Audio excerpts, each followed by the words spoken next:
எல்லாருக்கும் நமஸ்காரம். இன்னைக்கு ஸ்ரீமன் நாராயணியத்தில் 6லிருந்து 10 வரைக்கும் இருக்கக்கூடிய ஸ்லோகங்களை பார்க்க போகிறோம். 5வது ஸ்லோகத்தில் நம்ம பார்த்தோம் இல்லையா, ரொம்ப தாகம் தாங்க முடியாமல் பசுக்களும் இடையர்களும் என்ன பண்ணா, அங்கே இருக்கக்கூடிய விஷ நீரையே பருகிட்டா அப்படின்னு பார்த்தோம் இல்லையா.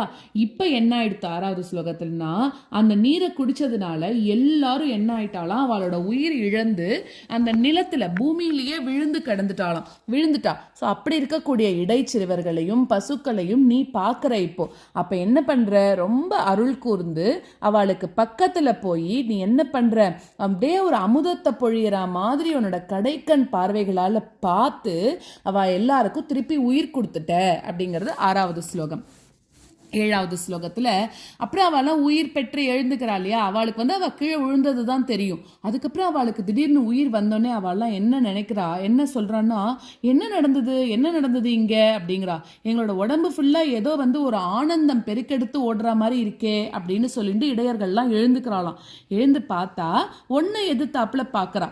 ஸோ அதனால ஏற்கனவே அவளுக்கு உன்னோட பெருமைகள்லாம் நிறைய தெரியும். அப்படிங்கிறதுனால இது எல்லாமே ஒன்னால செய்யப்பட்டது தான் அப்படின்னு தெரிஞ்சுண்டு, அவளுக்கெல்லாம் உயிர் கொடுத்தது நீ தான் அப்படின்னு தெரிஞ்சுண்டு ஒன்னை அப்படியே கட்டிக்கிறாளாம். அதாவது ஆனந்த மழையே அவன் மேல பொழிஞ்சா மாதிரி இருக்கு அப்படின்னு அவெல்லாம் சொன்னாலாம். இது 7th ஸ்லோகம். 8th ஸ்லோகத்துல அப்படியே இந்த மாதிரி இவெல்லாம் எழுந்துக்கிறா. முதல்ல கோபர்கள்லாம் எழுந்துக்கிறா. அடுத்தது 8வது ஸ்லோகத்துல பசுக்களும் கூட என்ன ஆயிடுத்துன்னா, ஒரு நொடியில அந்த பசுக்களுக்கும் உயிர் வந்துருத்தான். எழுந்து ரொம்ப மகிழ்ச்சியோட கூட ஒன்னை எதிரில் பார்க்கறது பசுக்களும். அப்போ அதுங்க கண்ணிலையும் எப்படி இருக்கான், ஆனந்த கண்ணீர் அப்படியே வந்துட்டே இருக்கான். அப்புறம் அதோட மென்மையான குரல்ல அப்படியே பசு கத்தும் இல்லையா, அம்மானு கத்தும் இல்லையா, அந்த மாதிரி குரல் கொடுத்துட்டே சீக்கிரமா ஒன்ன சுத்தி நாலாபுரமும் சூழ்ந்துன்றது அப்படின்னு சொல்றான்.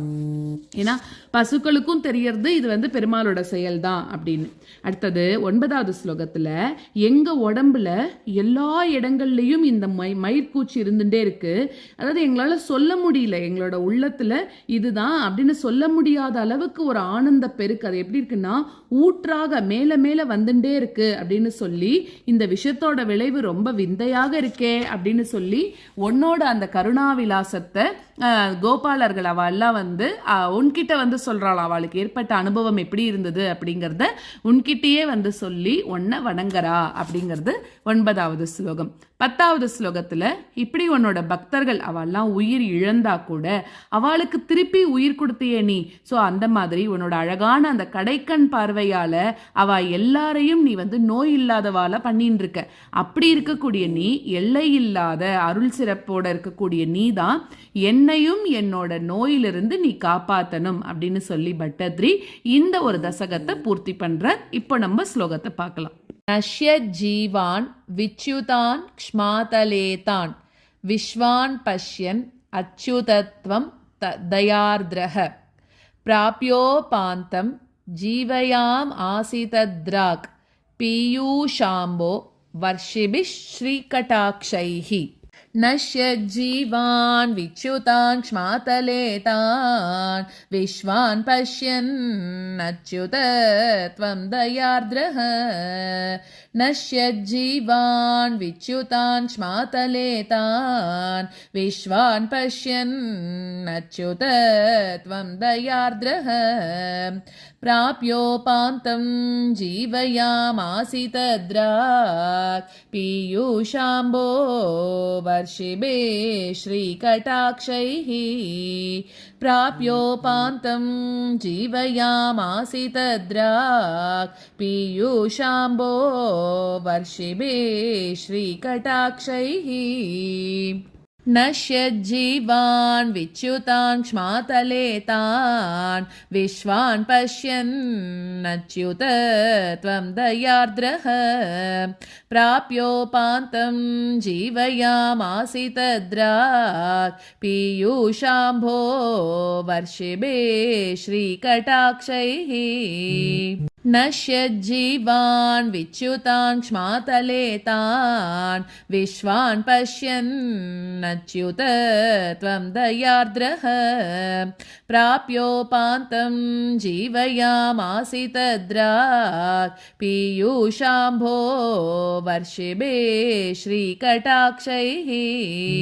கிம் கிம் ஜாதோ हर्षवर्षातिरेकः सर्वाङ्गेष्विद्युत्थिता गोपसङ्गाः दृष्ट्वाग्रे त्वां त्वत्कृतं तद्विदन्तः त्वामालिङ्गन् दृष्टनाना प्रभावाः किं किं जातो हर्षवर्षातिरेकः सर्वाङ्गेष्वेत्युत्थिता गोपसङ्गाः किं किं जातो हर्षवर्षातिरेकः सर्वाङ्गेष्वेत्युत्थिता गोपसङ्गाः दृष्ट्वाग्रे त्वां त्वत्कृतं तद्विदन्तः त्वामालिङ्गन् दृश्च नाना प्रभावाः दृष्ट्वाग्रे त्वां त्वत्कृतं तद्विदन्तः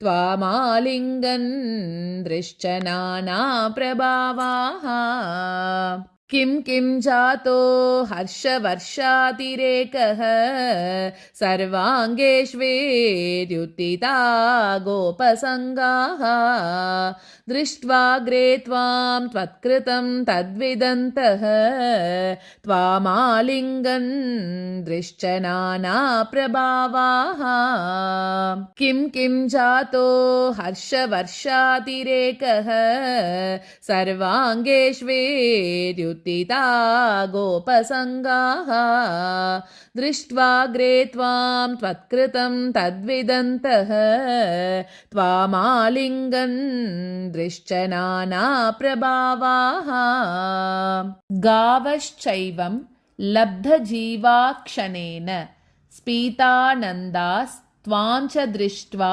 पुरस्तात् द्रागावव्रुः सर्वतो हर्षबाष्पं व्यामुञ्चन्त्यः मन्दमुद्यन्निनादाः गावश्चैवं लब्धजीवाक्षणेन स्फीतानन्दास्त्वां च दृष्ट्वा पुरस्तात् गावश्चैवं लब्धजीवाक्षणेन स्फीतानन्दास्त्वां च दृष्ट्वा पुरस्तात् द्रागावव्रुः सर्वतो हर्षबाष्पं व्यामुञ्चन्त्यः मन्दमुद्यन्निनादाः द्रागावव्रुः सर्वतो हर्षबाष्पं व्यामुञ्चन्त्यः मन्दमुद्यन्निनादाः गावश्चैवं लब्धजीवाक्षणेन स्फीतानन्दास्त्वां च दृष्ट्वा पुरस्तात् द्रागावव्रुः सर्वतो हर्षबाष्पं व्यामुञ्चन्त्यः मन्दमुद्यन्निनादाः गावश्चैवं लब्धजीवाक्षणेन स्फीतानन्दास्त्वां च दृष्ट्वा पुरस्तात् द्रागावव्रुः सर्वतो हर्षबाष्पं व्यामुञ्चन्त्यः मन्दमुद्यन्निनादाः रोमाञ्चोऽयं सर्वतो नः शरीरे भूयस्यन्तः काचिदानन्दमूर्छा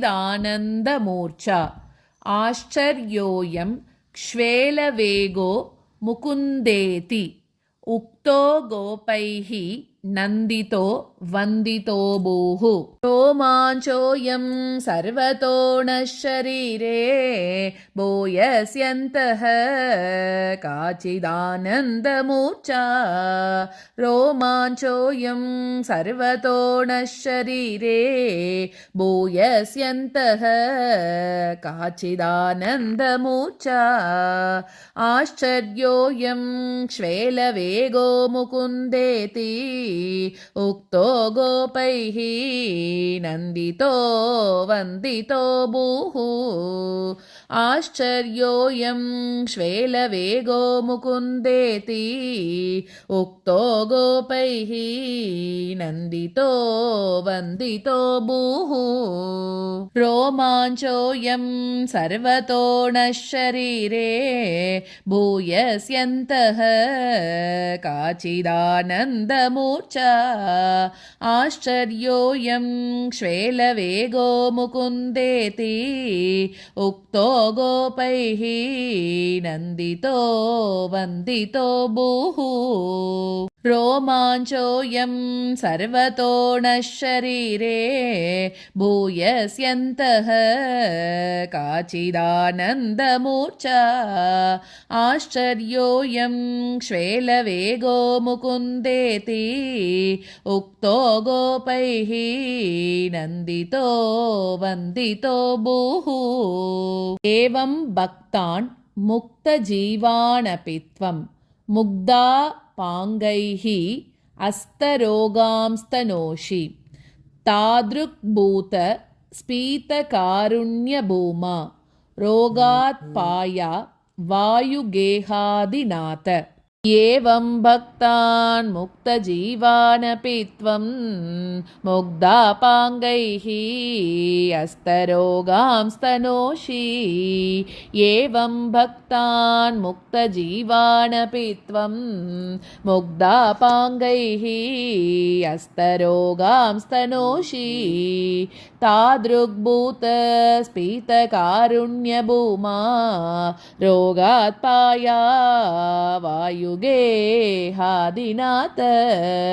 तादृग्भूत स्फीतकारुण्यभूमा रोगात्पाया वायुगेहादिनाथ एवं भक्तान् मुक्तजीवानपि त्वं मुग्धापाङ्गैः अस्तरोगांस्तनोषि तादृग्भूत स्फीतकारुण्यभूमा रोगात्पाया वायुगेहादिनाथ एवं भक्तान् मुक्तजीवानपि त्वं मुग्धापाङ्गैः अस्तरोगांस्तनोषि तादृग्भूत स्फीतकारुण्यभूमा रोगात्पाया वायुगेहादिनाथ